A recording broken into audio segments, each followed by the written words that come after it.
Las dos presentaciones que acabamos de escuchar ubican muy bien el conjunto del problema del mundo árabo-musulmán, sobre todo, lo que hemos vivido y lo que vivimos, lo que estamos viviendo durante todos estos meses, desde enero, ¿no es cierto? Que hemos llamado la primavera árabe, con situaciones que pueden ir desde la revuelta pacífica hasta la violencia gubernamental o de oposición, indican un malestar muy grande de nuestras sociedades árabes de Medio Oriente, ¿no es cierto? Este malestar es real, se debe a diversos motivos: la presencia de dictaduras o de regímenes autoritarias desde por lo menos dos generaciones, si no en algunos casos más, la corrupción en el Estado, donde llegar a un puesto de gobierno significa enriquecerse a costas del país, el desequilibrio social entre ricos y pobres que aumenta, la cesantía que llega a mucho más personas actualmente, las injusticias sociales y las injusticias jurídicas. eh, muy fácilmente se detienen personas, opositores, y cuando se detiene a una persona, la cárcel significa tortura en casi todos nuestros países. Bueno, y podríamos seguir así. Estos movimientos no eran organizados. Nacieron a menudo de un hecho: el joven de Túnez, Bouazizi, que se inmoló protestando, o en la Plaza Tahrir en el Cairo, donde miles de jóvenes llegaron ligados entre ellos por internet, a través de Facebook o de Twitter, eh, que no representan a ningún partido. Son movimientos que indican que la juventud no puede más con este sistema. Desgraciadamente no tiene proyecto esta juventud. Dice por ahora lo que no quiere, pero también puede decir lo que desea, pero no sabe proponer un proyecto político. Y esa es la situación que estamos viviendo. Simultáneamente, los opositores, y eso se vio, y sobre todo en Libia, en Siria, en Yemen y en Bahrein, los opositores no quieren soltar su poder porque han construido todo sobre aquella autocracia, podríamos decir. Y eso lleva y tiene un riesgo de conducir a tragedias. Eso es lo que estamos viviendo en este momento. Esto es vivido por toda la población. No es un fenómeno que toca a los cristianos o a los musulmanes, impacta a todo el mundo. También eh, hay un aumento, una subida del islamismo, así como se ha definido, del fundamentalismo islámico en toda la región. Eso dura hace más o menos 40 años. Si quisiéramos recordar el origen de este movimiento, los primeros síntomas aparecen en Egipto en 1928 con la creación de los Hermanos Musulmanes, que es una reacción contra la caída del Imperio Otomán, contra la abolición del califato, la iniciación de Turquía. El mundo musulmán en el Medio Oriente se siente desamparado, no sabe cómo rehacer la unidad que existió durante 13 siglos. Un mundo que, a pesar de todas las diferencias, era unificado, aunque sea simbólicamente a través de la figura del califato.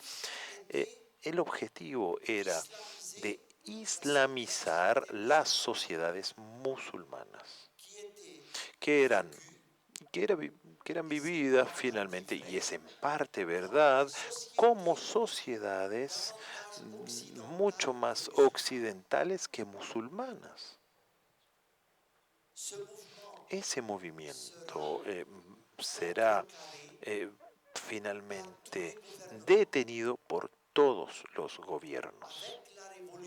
Con la revolución naseriana de 1952 y 54, este movimiento islamista eh, esperó, porque era un movimiento popular, esperó poder ir más allá, pero nuevamente fue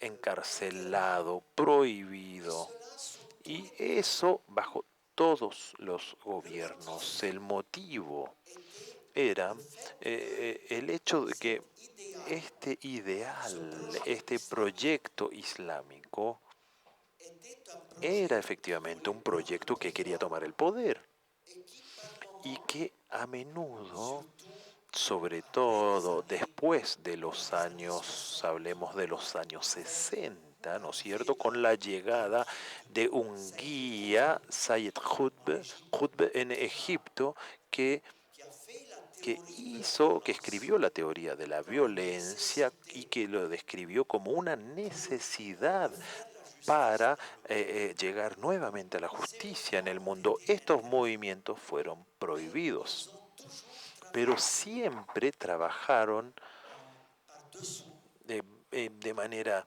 escondida con las masas musulmanas. Las cosas han empezado a cambiar.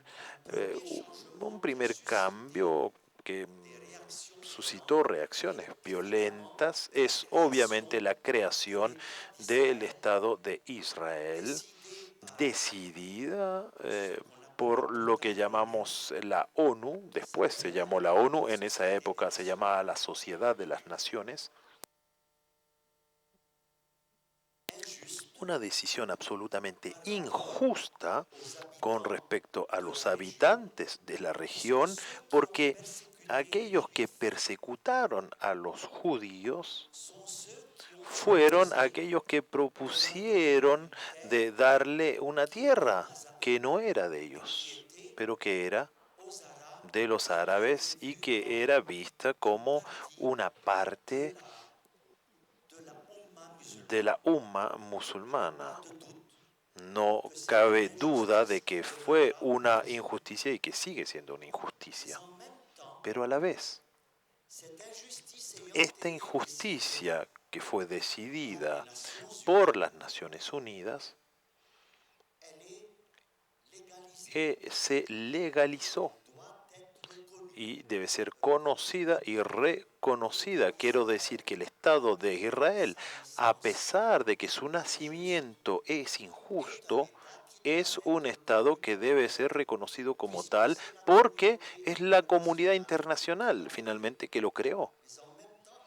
Pero a la vez hay que entender y comprender por qué eso es una agresión contra el pueblo que vivía ahí. Las guerras se van a suceder van a ir, cada vez van a ser eh, contra Palestina y contra los países árabes.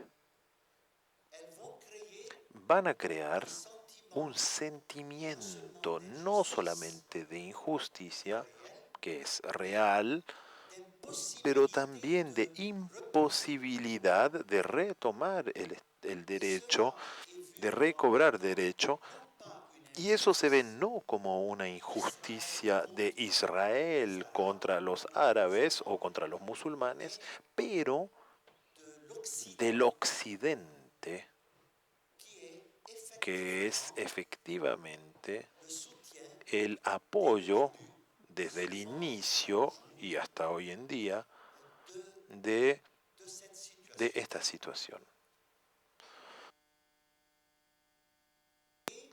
Esto va a crear no solamente una frustración, pero también el sentimiento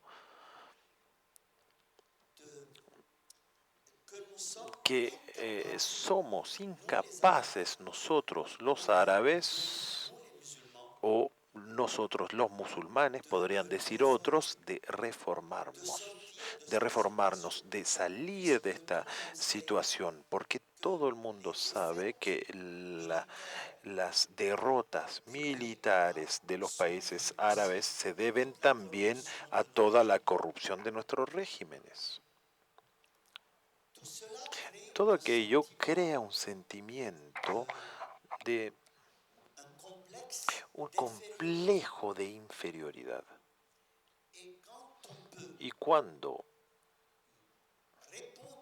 se puede responder a esto a través de un acto, aunque sea un acto violento, una parte de la población tiene el sentimiento que, por fin hemos tenido una pequeña revancha que sea.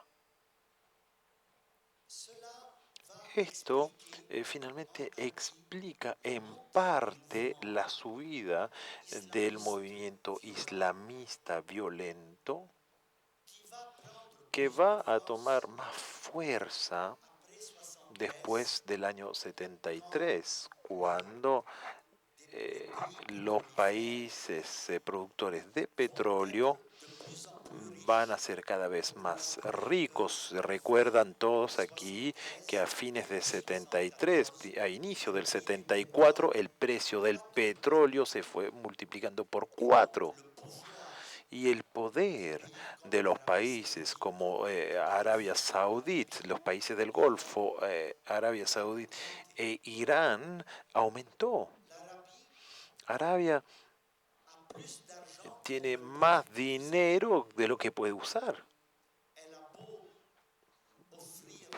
Ofrece todo gratuitamente a los ciudadanos de su estado, le sobran miles de millones, billones, lo usa en lo que más sabe hacer, la religión.